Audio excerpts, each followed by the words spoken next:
जैसे ma'am market में बहुत सारी बातें होती है कैंसर को लेके कि कैंसर हुआ है तो मतलब बहुत ही पैसा लगना है, तो पेशेंट तो आधा तो उसी से ही डिप्रेस हो जाता है। बहुत इम्पॉर्टेंट बात है जो आपने बोली है। हमें कैंसर से अगर बचना है या उसे क्योर करना है, we have to catch it early. अब आप अर्ली कैसे कैच करेंगे? जब आप अपनी बॉडी के बारे में अवेयर रहें। तो सबसे पहली बात तो ये है कि आप अपनी बॉडी के बारे में अवेयर रहें। आपस में घर में लोग अगर कैंसर पेशेंट है उसको आइसोलेट कर देते हैं, घर में उसके पास छूते नहीं हैं। तो आई कीप टेलिंग देम, मतलब मेरा फर्स्ट यही रहता है कि जैसे मेरे पास कोई भी पेशेंट आता है तो आई टेल देम कि ये नॉन कम्युनिकेबल डिजीज़ है, फैलती नहीं है छूने से, बात करने से, उठने बैठने से, साथ खाने पीने से। बहुत सारी मिथ भी चलती हैं कि आपको रोटी खाने से कैंसर हो रहा है, आपने अगर एल्युमिनियम के बर्तन में खाना बनाया तो आपको कैंसर हो रहा है, अगर आपने पॉलिस्टर वाली रज़ाई ओढ़ ली तो उससे भी हो सकता है। तो मैम इससे आप क्या समझते हैं, मतलब आपको क्या लगता है कि ये मिथ है या सच में ऐसा है? नहीं, मैं ये नहीं कहूँगी ये मिथ है, क्योंकि अल्टीमेटली कोई चीज़ अगर आ रही है विद एविडेंस तो वो एविडेंस से ही आ रही है। अब आपने जैसे एल्यूमिनियम के बर्तन बोले तो फ्री रेडिकल्स निकलते हैं, फ्री रेडिकल हमारे शरीर में जाते हैं, उन्हें डीएनए डैमेज करते हैं, तो ऐसा नहीं है कि मिथ है। नमस्कार, आप सभी का स्वागत है हमारे YouTube channel central care foundation में। मैं प्रिया आज प्रस्तुत हूँ लेकर स्वास्थ्य से संबंधित जानकारी के लिए। आज हमारे साथ मौजूद हैं हमारे स्टूडियो में ऑन्कोलॉजिस्ट इन रेडिएशन थेरेपी डॉक्टर श्रुति। ये अभी इस वक्त महानंदा हॉस्पिटल में उपस्थित हैं और आप चाहें तो इनसे कनेक्ट कर सकते हैं। प्लीज़ मैम आप हमारे व्यूअर्स को थोड़ा सा अपने बारे में बताइए please. Thank you so much, thank you for having me here. मेरा नाम डॉक्टर श्रुति अग्रवाल है, मैं ऑन्कोलॉजिस्ट हूँ, प्रिसाइसली रेडिएशन ऑन्कोलॉजिस्ट हूँ। मैंने अपनी पढ़ाई एमडी रेडिएशन ऑन्कोलॉजी कानपुर से करी, जीएसवीएम मेडिकल कॉलेज से, और मैं यहाँ एज अ कंसल्टेंट हूँ महानंदन हॉस्पिटल में। Thank you so much ma'am. आज हमारे व्यूअर्स ये जानना चाहते हैं कि जब हम किसी भी पेशेंट को कैंसर हो जाता है जी, तो एक थेरेपी का नाम सुनते हैं रेडिएशन थेरेपी, करेक्ट। बट वो बहुत सहम से जाते हैं। तो मैम इससे हम क्या उनको समझाएं, कितनी सरल भाषा में समझाएं कि उनका जो ये डर है वो दूर होके वो अपनी चिकित्सा पे ध्यान दें? प्लीज़ मैम हमारे व्यूअर्स को बताइए। एकदम देखिए क्या होता है, कैंसर से लड़ने के लिए हमारे पास कुछ मेजर 3 वेपन है, 3 हथियार है। पहला हो गया सर्जरी, दूसरा हो गया कीमोथेरेपी या इम्यूनोथेरेपी, तीसरा हो गया रेडिएशन। अब रेडिएशन को हिंदी में जनरली आपने सुना होगा सिकाई कहते हैं। तो रेडिएशन का मतलब मोटा ये होता है कि x-ray, very high energy x-ray से ट्रीटमेंट है। ओके। ये कोई गर्म सिकाई नहीं है, कुछ ऐसा नहीं है कि किसी मशीन में डालेंगे तो गर्मी लगेगी या कुछ चुभेगा, ऐसा कुछ नहीं होगा। एक मशीन होती है, पेशेंट उसके अंदर जाता है, जैसे नॉर्मल सीटी स्कैन होते हैं वैसे पेशेंट उसके अंदर जाता है। हम लोग मार्किंग्स करते हैं कहाँ रेडिएशन देनी है और उसी एरिया में हाई एनर्जी एक्सरेज दिए जाते हैं। बहुत ही पेनलेस प्रोसीजर है, कोई भी दिक्कत परेशानी की बात इसमें है नहीं। तो रेडिएशन में कुछ भी मुश्किल नहीं है, कुछ भी खतरा नहीं है, बहुत ही सिंपल, बहुत ही आसान और बहुत ही इफ़ेक्टिव ट्रीटमेंट है। अच्छा मैम, जैसे जब रेडिएशन थेरेपी होती है फॉर एग्जांपल ब्रेस्ट में हो रही है, ठीक है, और जो वहाँ पे सेल ग्रोथ हुई है, तो मैम क्या जब रेडिएशन थेरेपी जब दी जाती है तो वो पर्टिकुलर उस सेल को ही किल करता है या पूरे अफेक्टेड एरिया को अफेक्ट करेगा? ओके, सो हम क्या करते हैं कि जैसे हमने ब्रेस्ट का पेशेंट, आपने जैसे बोला कि ब्रेस्ट का पेशेंट है, सर्जरी हो गई, अब उसको रेडिएशन मिलना है। तो अब रेडिएशन कोई पर्टिकुलर सेल टारगेट नहीं करता।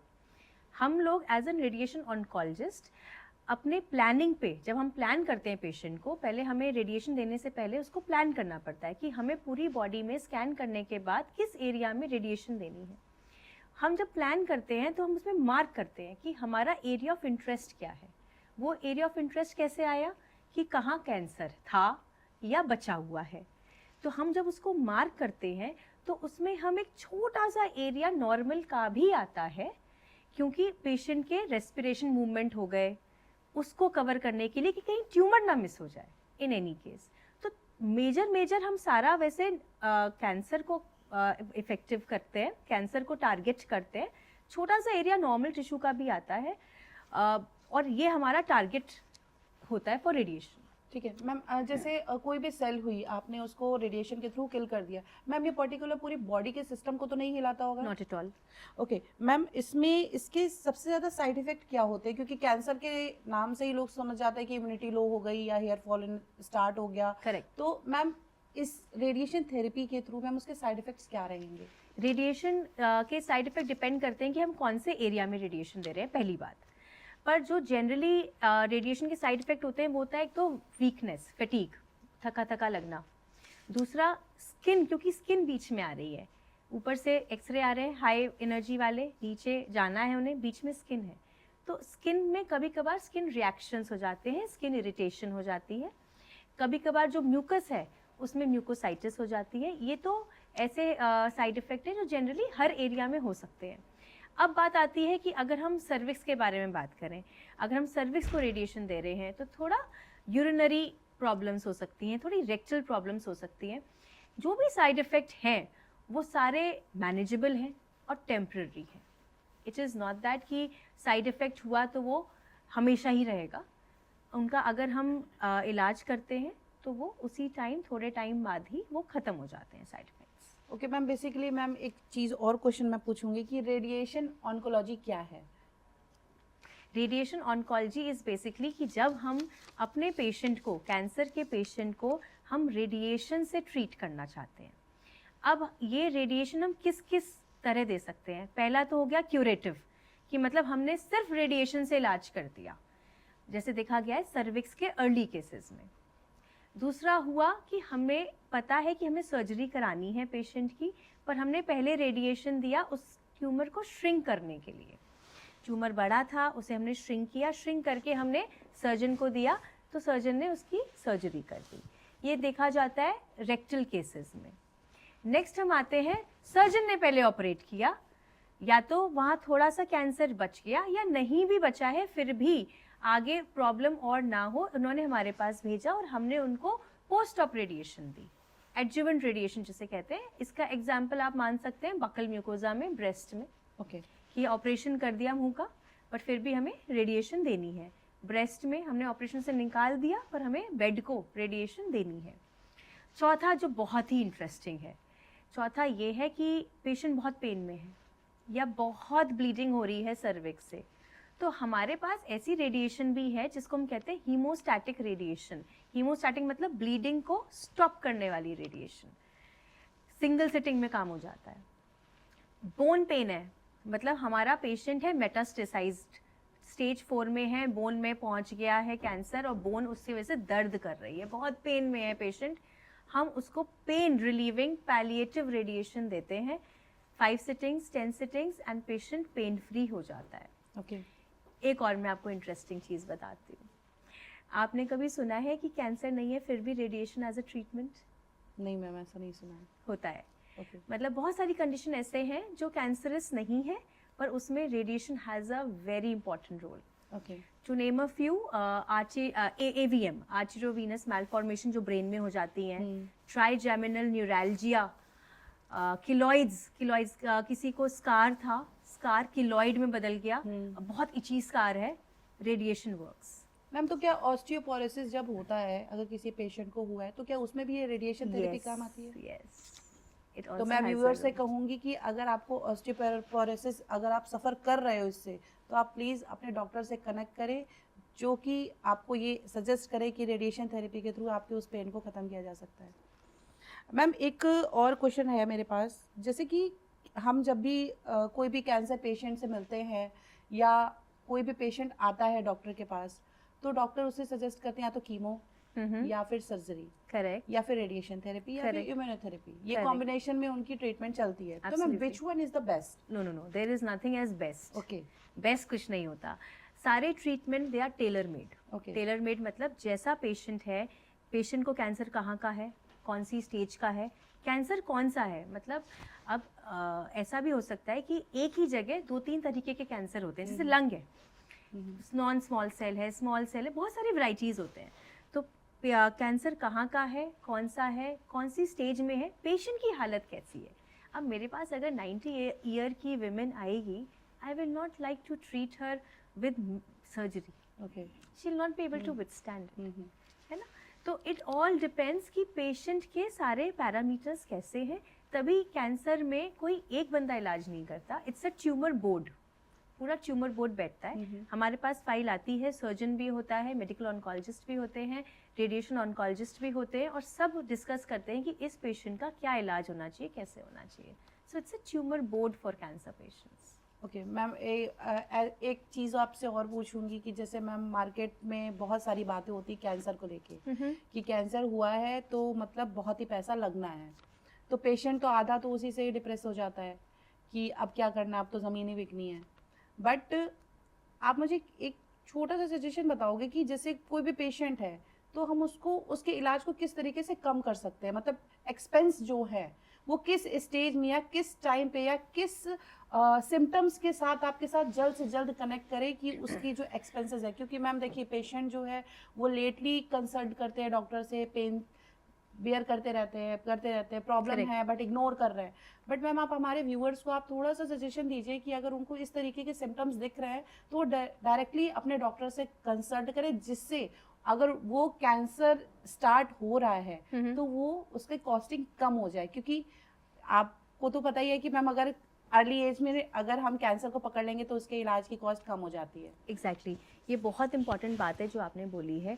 हमें कैंसर से अगर बचना है या उसे क्योर करना है, we have to catch it early. अब आप अर्ली कैसे कैच करेंगे? जब आप अपनी बॉडी के बारे में अवेयर रहेंगे। तो सबसे पहली बात तो ये है कि आप अपनी बॉडी के बारे में अवेयर रहें। हमारे पास कितनी ही पेशेंट्स ऐसे आते हैं जो ब्रेस्ट में गांठ है और जब वो फट गई है गांठ, जब वहाँ से डिस्चार्ज हो रहा है, ब्लीडिंग हो रही है, तब आ रहे हैं। तो I can very well imagine कि जब वो छोटी थी तब भी आ सकते थे। तो it is all about being aware और अपनी जो बॉडी की प्रॉब्लम्स हैं उनको सीरियसली लेना। और अपने डॉक्टर को, मैं तो ये नहीं कह रही कि आप सीधा ऑन्कोलॉजिस्ट के पास चले जाओ, I am not saying that. आपके जो भी फैमिली डॉक्टर हैं या आपके घर के पास जो डॉक्टर्स हैं, आप उनको कंसल्ट करो पहले। एंड आई एम श्योर कि डॉक्टर्स को पता होता है कि कौन सी चीज़ ट्रीटेबल है, कौन सी चीज़ कैंसर लग रही है और किसको हमें कहाँ रेफ़र करना है। तो बहुत बार तो पेशेंट हमें ये कहते हैं कि हमारे घर के आसपास कोई कैंसर वाला डॉक्टर नहीं था। आपके घर के आसपास नहीं था, आप अपने किसी भी, जो भी आपके फैमिली डॉक्टर होते हैं जिसके पास आप खांसी जुकाम के लिए जाते हो, पेट दर्द के लिए जाते हो, आप उनके पास जाइए, उनसे बात करिए, उनको अपनी प्रॉब्लम दिखाइए। आई एम श्योर वो आपको हेल्प करेंगे कि आपको नेक्स्ट कहाँ जाना है। तो अगर कहीं से भी हमें कॉस्टिंग कम करनी है तो सबसे मेन कॉस्टिंग तो कम होगी अगर आप कैंसर को होने नहीं देंगे, अच्छा खाएंगे, अच्छा पिएंगे, फाइबर रिच डाइट खाएंगे, एक्सरसाइज करेंगे और अपनी बॉडी के लिए अवेयर रहेंगे। स्क्रीनिंग टेस्ट जैसे होते हैं उनको कराएंगे और अपने पास के किसी डॉक्टर के पास जाएंगे अगर कोई भी दिक्कत हो आपको। मैम जैसे नॉर्मल फीमेल है या मेल है, आजकल तो बच्चों को भी कैंसर हो रहा है जैसे कि रिपोर्ट्स देखी जा रही हैं, तो मैम इसमें तो जैसे आपने स्क्रीनिंग की बहुत अच्छी बात कही, जैसे कहीं स्क्रीनिंग होती भी है तो लोग कैंसर के नाम से डर के उसकी तरफ नहीं जाते। इवन मैंने तो यहाँ तक लोगों को ये भी देखा है कि हम लोग कैंसर पे काम करते हैं, प्लीज़ आप हमारा पेज लाइक कर दीजिए। नहीं हम उस पेज पे जाएंगे, कहीं हमें तो हमारे फीड में आएगा हमें कैंसर तो नहीं हो गया।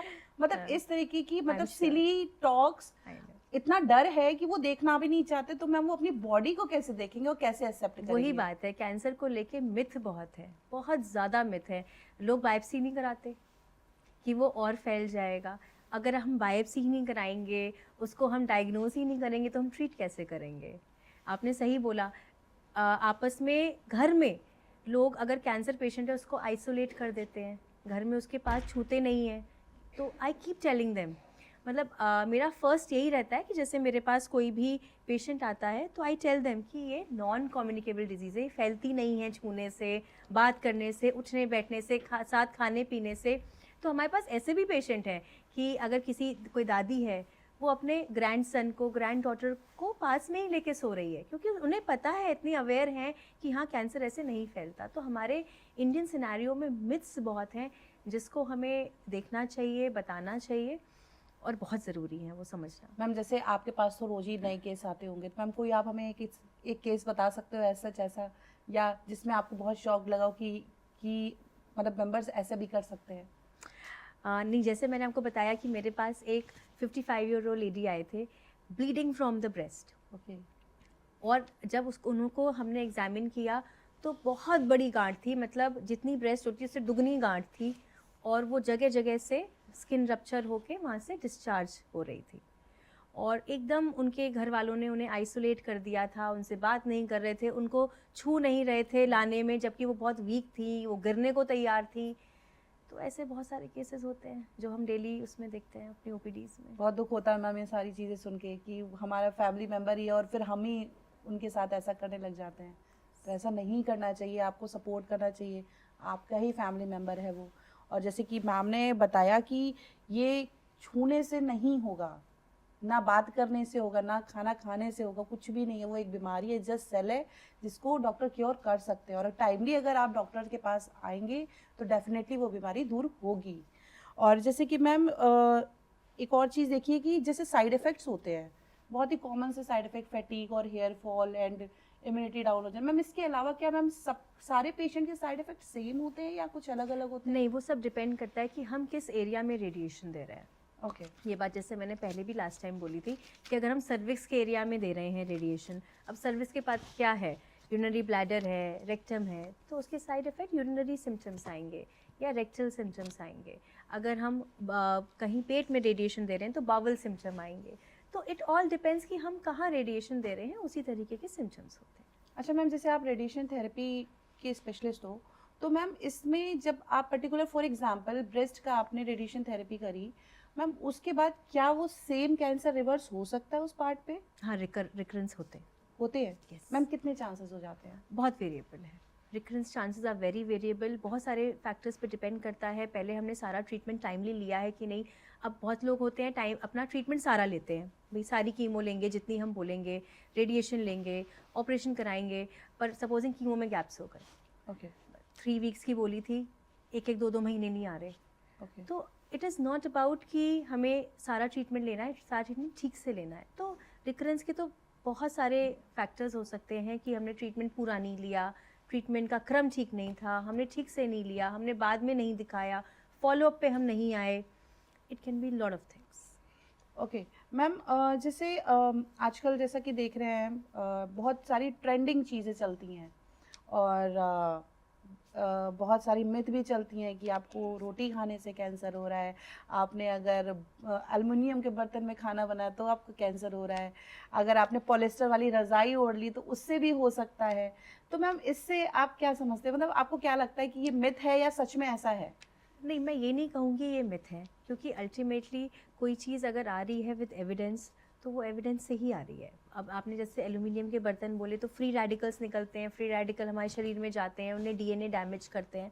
तो ऐसा नहीं है कि मिथ है, पर एट द सेम टाइम मैं ये भी मानूंगी कि हम ऐसा नहीं कर सकते कि हम चीज़ें एकदम ही ग्राउंड ज़ीरो लेवल पे आ जाएं। आज हम एआई पे जा रहे हैं एक तरफ, और दूसरी तरफ हम ऐसा जीवन व्यापन करें जो हमारे ग्रैंड पेरेंट्स व्यापन करते थे। हालांकि that would be a best choice, but वो पॉसिबिलिटी नहीं है। तो हमें उतना करना चाहिए जो हम अपने हमारी जो कैपेबिलिटीज़ हैं उसके अनुसार हम कर सकें। अब क्या कर सकें कि एक तो हम फिज़िकल एक्टिविटी करें, बहुत ज़रूरी है। ऐसा नहीं होता कि बुज़ुर्ग ना करें और बच्चे ना करें। फिज़िकल एक्टिविटी एक ऐसी चीज़ है जो सबको करनी चाहिए इर्रिस्पेक्टिव ऑफ द एज। अब वो कितनी देर की और कितनी इंटेंसिटी की वो वेरी कर सकता है। तो फिज़िकल एक्टिविटी करें, वॉकिंग पे जाएं, फिर हम स्वच्छ खाना खाएं। हम ट्राई करें कि हम स्टेल फूड फ्रिज वाला नहीं खाएं। हम अपनी फ्रूट और वेजिटेबल्स की मात्रा बढ़ा दें, प्रोसेस्ड फूड कम कर दें, शुगर्स, मैदा हम ये कम कर दें, हम प्रोसेस मीट कम कर दें, हम ये सब कर सकते हैं। तो मतलब मोटा मोटा ये है कि आप कोशिश करके अपनी लाइफस्टाइल इम्प्रूव करें, स्मोकिंग बंद करें, टोबैको च्यूइंग बंद करें। वैसे ही AQI बहुत ज़्यादा है तो स्मोकिंग तो हम इनवेरिएबली कर रहे हैं, तो और ना करें, टोबैको प्रोडक्ट्स ना यूज़ करें, और एक try to have a healthy lifestyle. अच्छा मैम, जैसे न्यू टेक्नोलॉजीज़ आ रही हैं, दिन पे दिन देखते हैं, हम सुनते हैं, तो मैम जो रेडिएशन थेरेपी की जो न्यू टेक्नोलॉजीज़ आई हैं वो कितनी सुरक्षित है? बहुत ज़्यादा सुरक्षित है। रेडिएशन में बहुत ज़्यादा न्यू टेक्नोलॉजीज़ हैं। मतलब उनके अलग अलग नाम हैं, मतलब आई डोंट नो अब व्यूअर्स को वो कितने ज़्यादा समझ आएंगे, पर जैसे अलग अलग नाम है IGRT, IMRT, VMAT, arc therapy. तो ये सारी न्यू टेक्नोलॉजीज़ हैं। इनमें बेसिकली क्या हुआ है कि मशीन को बहुत अपग्रेड किया गया है। पहले जैसे रेडिएशन करते थे तो एक स्कैन पहले कर लेते थे, एक स्कैन बाद में कर लेते थे। अब क्या होता है, हर दिन स्कैन होता है, तो आपको पता है कि आपकी जो रेडिएशन है वो सही जगह जा रही है। तो जो भी एडवांसेस हुए हैं they are for the good, सारे ही सेफ हैं बल्कि बेटर हैं। अच्छा मैम, जो जैसे टेक्नोलॉजी की बात हम कर रहे हैं, तो टेक्नोलॉजी के अकॉर्डिंग हम एआई आजकल एक्सेप्ट कर रहे हैं बहुत सारा। हॉस्पिटल्स में भी रोबोटिक सर्जरी स्टार्ट हो गई मोस्टली हॉस्पिटल्स में। करेक्ट। तो मैम एआई कितना सुरक्षित है विद रेडिएशन थेरेपी? ये बहुत अलग टॉपिक है, तो बहुत डिबेटेबल टॉपिक है, it can go on and go on. अभी रेडिएशन थेरेपी में भी एआई के रोल्स हैं ओके। और धीरे धीरे वो इवॉल्व कर रहे हैं, but we need to wait what future has for it.